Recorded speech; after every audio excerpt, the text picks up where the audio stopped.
Hi అండి. పునుగులను ఎలా చేయాలో చూద్దాము. ముందుగా మినపప్పు లేదా మినపగుండ్లను తీసుకొని ఒక 8 గంటల పాటు నానబెట్టుకోవాలి.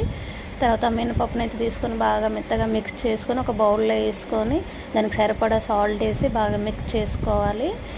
నెక్స్ట్ ఒక ఆనియను, 4 పచ్చిమిర్చి, కొంచెం అల్లము, కొంచెం వెల్లుల్లి రెబ్బలు, అలాగే కొత్తిమీర, పుదీనా, కరివేపాకు కొంచెం వేసి చిన్న చిన్న ముక్కలుగా చేసి ఈ పిండిలో వేసుకొని బాగా మిక్స్ చేసుకోవాలి. కొంచెము జీలకర్ర కూడా వేయాలి.